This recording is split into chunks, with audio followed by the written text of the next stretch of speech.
So in all the previous video we have already discussed about the pressure at a point, how to calculate the pressure at a point, and we also discussed about the Pascal's law. From both those equations you might have understood that the pressure at any point, at any given point, will be same at that given elevation. Okay, like for example I'm giving you in this given figure, if I tell you this is the horizontal plane, the pressure at all these planes should remain same, right? This is what we concluded from Pascal's law. And there is an equation that was given to you that P is equals to W into H, where P is the pressure intensity, W is the unit weight of any given fluid, multiplied by H. H is the height of fluid that is acting upon it. Okay, so P is the pressure and W is the unit weight and H is the head of water. So now what I'll do is, for us engineers, if you want to explain the pressure at any given point, we try to explain it in terms of head of water. Okay, it means what? If I am to give an example that how much pressure is acting, I'll tell in terms of meters of water. So many meters of water is the pressure that is acting, right? Now you try to understand this equation. So how this equation behaves is that if I want to describe the pressure, what I'll do is the pressure is divided by W. Okay, W is representing the unit weight of water. So as you know, the unit weight of water is 9810.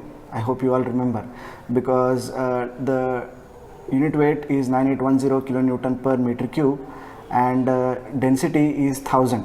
Okay, so as we know the equation W, which is unit weight of water, is rho multiplied by G. Okay, rho is the density of the given fluid, multiplied by G will give you the unit weight, right? So rho here is, so rho which is the density of the water is 1000 kg per meter cube, and if it is multiplied by G, acceleration due to gravity, which is 9.81, it will give you the unit weight of water. So the unit weight of water is 9810 kilonewton per meter cube. Now if pressure is divided by unit weight of the water, so the height of water that will raise will be given here. So this H is nothing but the head of water that can be created by any given amount of pressure, right?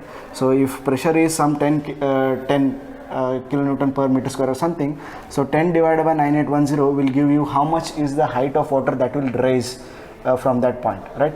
So usually we engineers try to represent the pressure in terms of head of water. So that head of water gives you a physical understanding of how much would be the pressure. Now if I tell you 1 meter is the height of water, the pressure, now compare with the 3 meter head of water, right? So you can try to differentiate what could be the intensity or a difference in the pressure intensity between the 2 points, right? So this is how we try to represent the pressure head. Okay, now once it is done, we'll try to understand some other parts also, like specific gravity. As you know, specific gravity is also called as relative density, right? So what this specific gravity definition that is given to you, the definition is like this: specific weight, you can take specific weight or density of any given fluid. Okay, so specific weight or density of any given fluid divided by, or the ratio of that with respect to specific weight or density of water, that will give you the specific gravity of the fluid. Now for example, there are two materials. Assume that there is oil and then there is a water, right? Both are fluid, right? If you want to compare between them, so the comparison can be done with respect to the specific gravity of the fluid. Now let me explain you how this works. Specific gravity of kerosene, okay? Specific gravity of kerosene is 0.8, okay? Now specific gravity of mercury is 13.6. Specific gravity of water is 1. Okay, right? Because in case of specific gravity of water, the density of water is divided by density of water itself. It means what? 1000 divided by 1000 will give you 1 itself, right? Specific gravity of water is 1. Now look into specific gravity of kerosene. It is 0.8. Specific gravity of mercury is 13.6. So what does it basically represent is that your specific gravity of Hg, Hg means what? Mercury. Mercury is 13.6. It means what? It is 13.6 times heavier compared to that of water. Okay, so specific gravity is giving you an explanation of whether that given fluid is heavier compared to water or it is lighter compared to water. Now let us look into this ratio, this specific gravity of kerosene. Specific gravity of kerosene is 0.8. It means what? This given fluid is lighter compared to that of water. Now giving you a physical example of how this behaves, what you do is that you take a bowl of water and pour oil into it. Okay, as you take some time, after some point of time, all the oil gets settled at the top of it. Why is this happening? Because the simple logic is that water is heavier compared to kerosene, so that's why kerosene floats on the surface and your water is resting beneath that of kerosene, right? So this is what we need to understand. Specific gravity is basically giving you the explanation of whether any given fluid or any given material is lighter or heavier compared to that of water, right? So you need to understand that. Now what I'll do is specific gravity of fluid, as we know, like specific weight of fluid divided by specific weight of water. So S1 is equals to W1. W1 is representing the specific weight of the fluid. So S1 is equals to W1 divided by W. W is what? W is the unit weight of water or specific weight of water. Okay.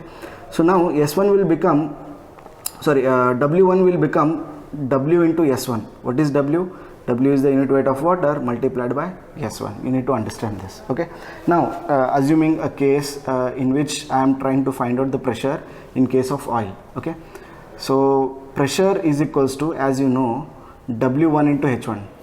The oil is having a specific gravity of S1, so the specific weight of the oil, I'll call it as W1 multiplied by H1, some random arbitrary height of water. So W1 into H1 is giving you the pressure intensity, right? So as we know, what is W1? W1 is nothing but S1 into W, right? So I'm substituting back into this equation. So now P is equals to S1 into W into H1. Now what is S1? S1 is the specific gravity of the fluid or any given oil. And what is W? W is the specific weight of the water multiplied by H1. H1 is the height of that fluid that is standing, right? Now again what I'll do is I'll send this W to this side. Now again it will become pressure head. P by W. P by W is equals to S1 into H1. S1 is what? Specific weight of fluid multiplied by H1, right? So this again gives you the specific pressure head in terms of water itself. Now this is also pressure head in terms of water, this is also pressure head in terms of water. So what we try to do is that whenever you encounter or whenever you need to find out the pressure, we determine that in terms of water itself. Now the equation that I formulated here will be in terms of meter of water. Okay, so this you need to understand. Now the next thing is to determine or to understand what are the different instruments that we have to calculate the pressure, right? So there are manometers. So in manometers there are various varieties are there. Then there are mechanical gauges. Okay, now there are latest gauges in which electronic instruments have also developed. Okay. Now the manometer is a simple measuring instrument from which we could be able to calculate the pressure at any given point. So first thing is the piezometer. I guess the sir has already explained you what is piezometer is. Piezometer is a glass tube which is getting inserted. Like for example, assume there is a tank like this, okay, and the water is up to this level, and if I insert a piezometer here, piezometer is a glass tube which is having a L shape. So the water that is existing within this tank will flow in this till it reaches to the free surface of the water in the tank. Okay. Now if I measure this height is giving me called H. Okay. Now the pressure that is acting at this point can be calculated by using a simple equation called P is equals to W into H, where W is the unit weight of the fluid that is inside in this tank multiplied by the H. H is the height of water that has raised in the piezometer. So this is nothing but your piezometer. Okay, this is how we calculate the pressure using the piezometer. Now if you try to understand this, every time you insert a piezometer, the water will raise to the extent of pressure, right?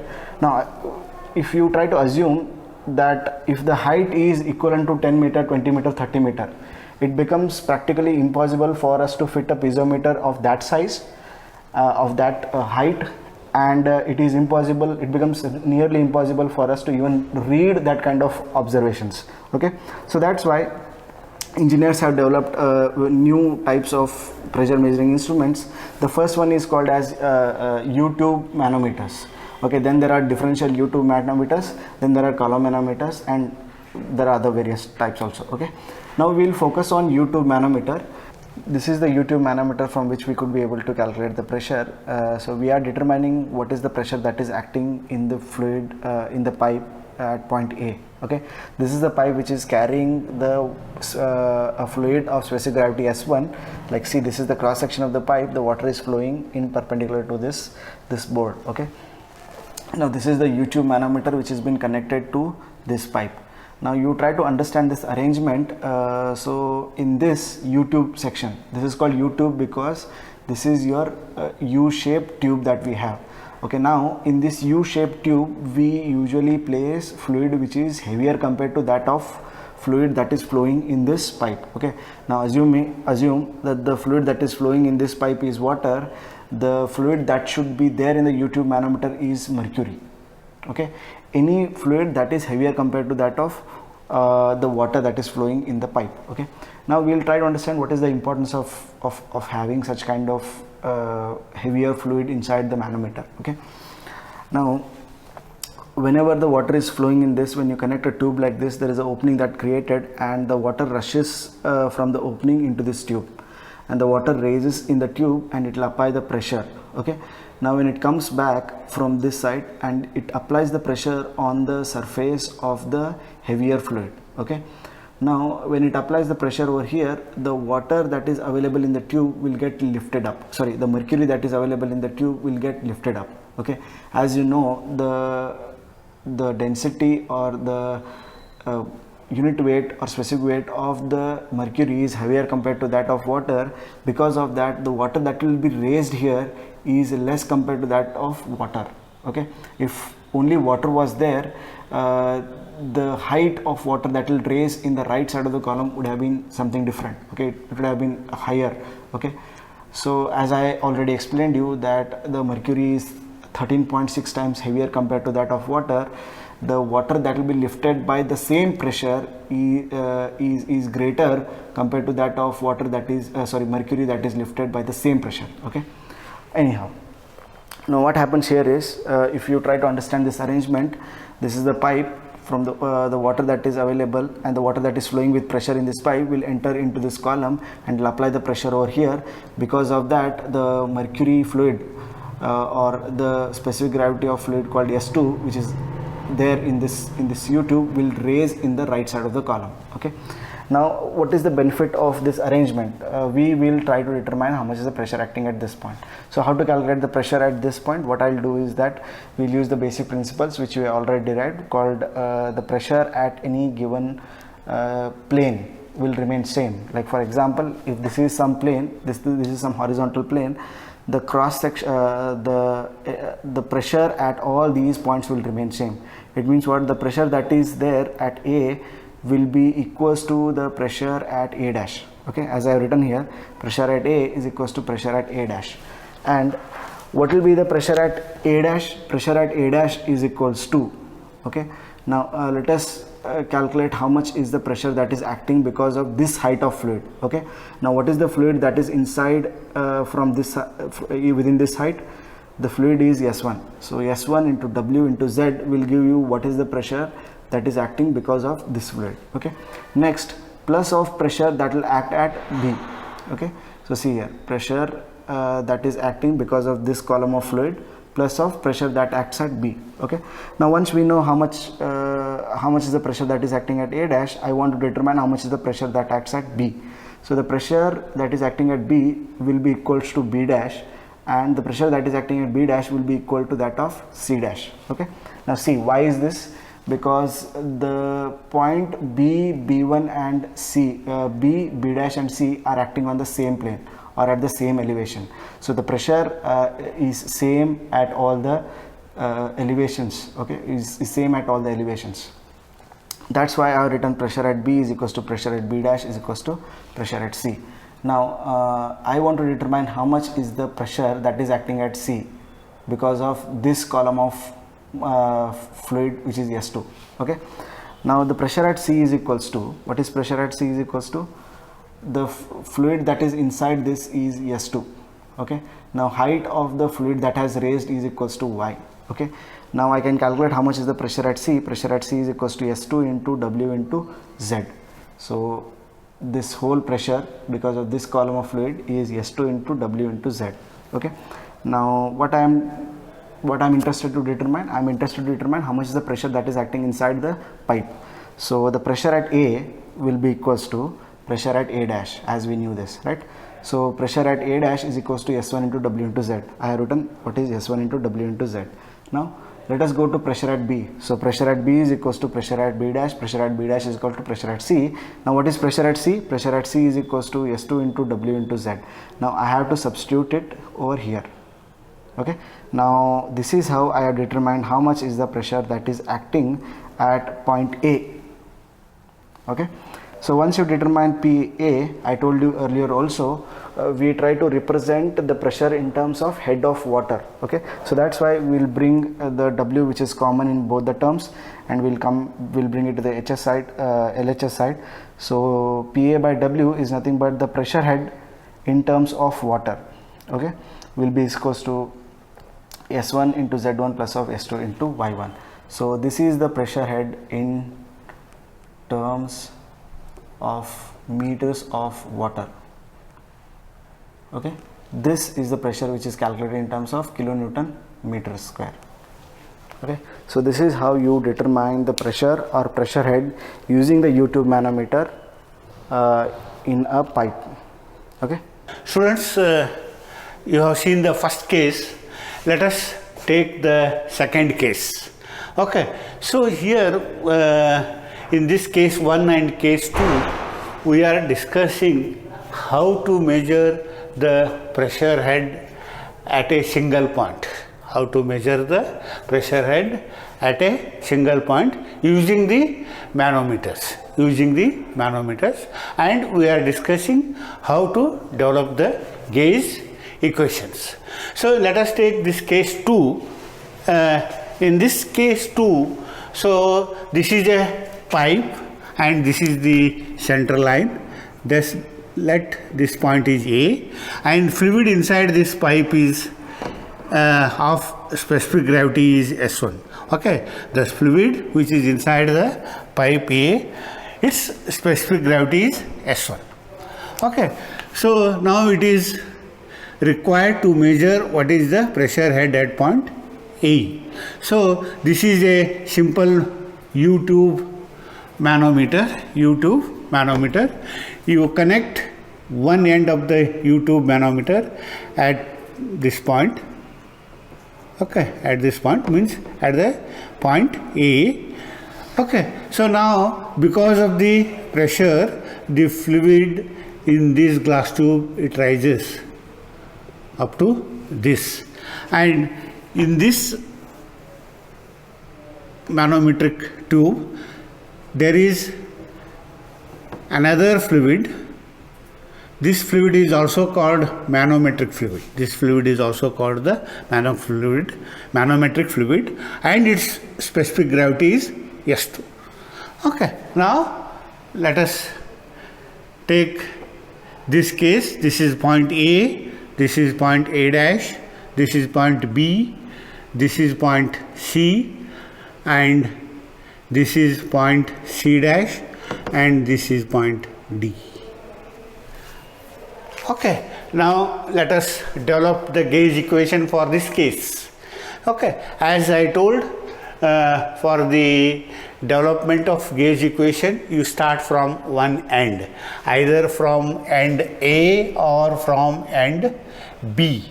D. From end A, this is the point where we want to know the pressure head, and at pressure D. At pressure D is, we know, at pressure D is the atmospheric pressure because liquid is exposed to the atmosphere at point D. Okay, so while developing the gauge equation, you start from point A or you start from point D. Okay, let us start from point A. Pressure head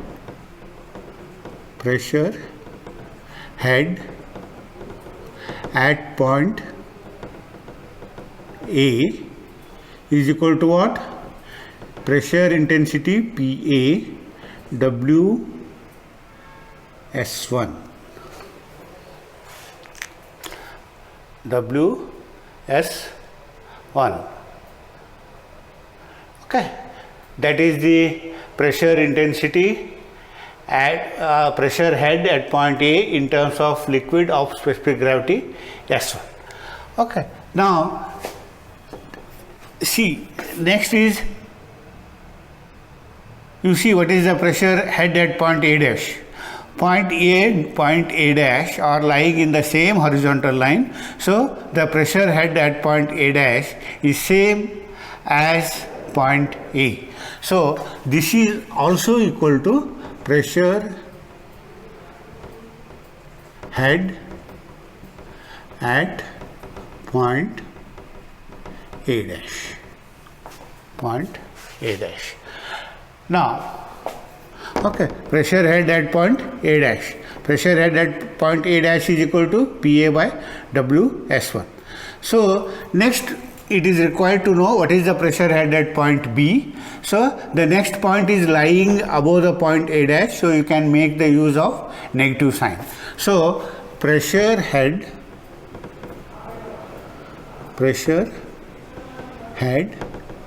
at point B is equal to pressure head at point A dash, that is PA by WS1 minus Z, because point B is lying above the point A dash. Point B is lying above the point A dash. So you can make the use of negative sign.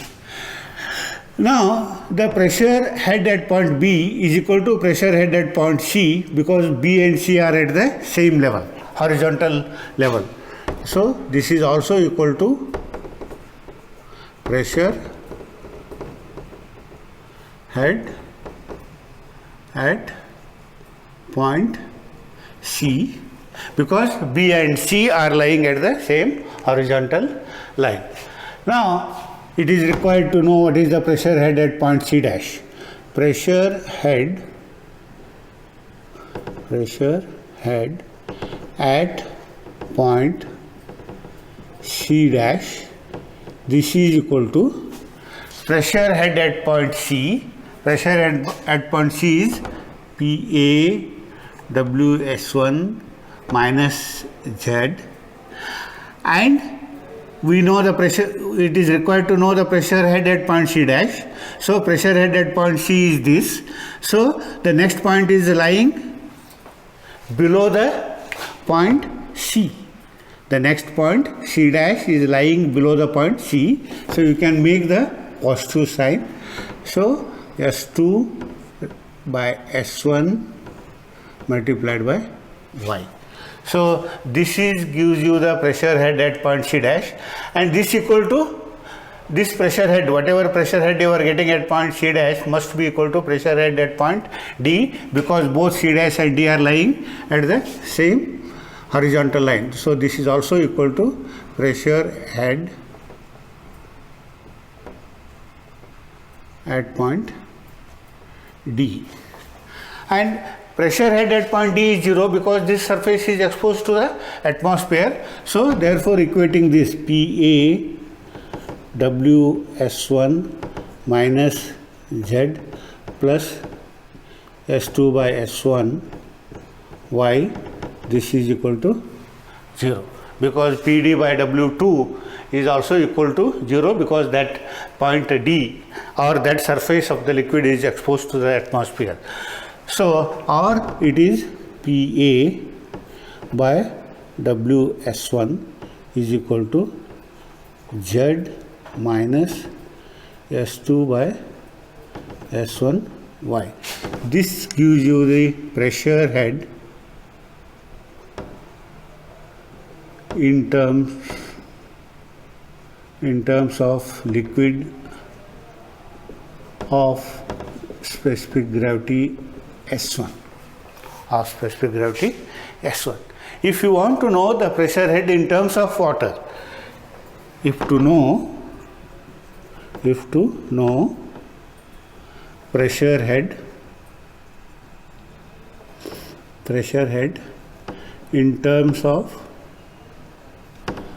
liquid of specific gravity S, that is, or specific gravity S, or water, you multiply above equation by S1, multiplying above equation by S1, so it is PA by W, this is equal to ZS1, this is equal to YS2. So this is gives you the pressure head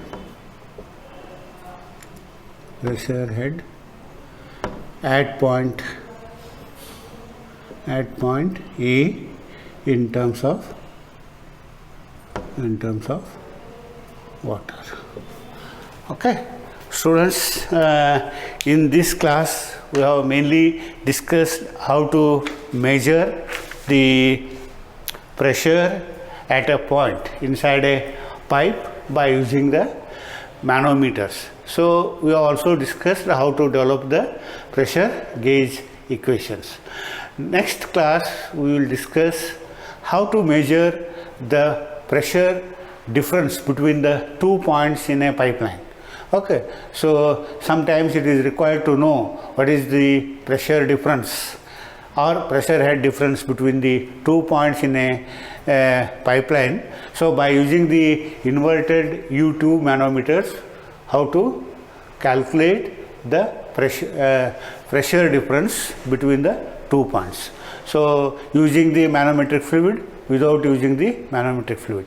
So in the next class we will develop the gauge equation for the measurement of difference in pressure head between the 2 points in a pipeline by using the inverted U-tube manometers, by using manometric liquid or without using the manometric liquid. Okay, we will discuss in the next class. Thank you.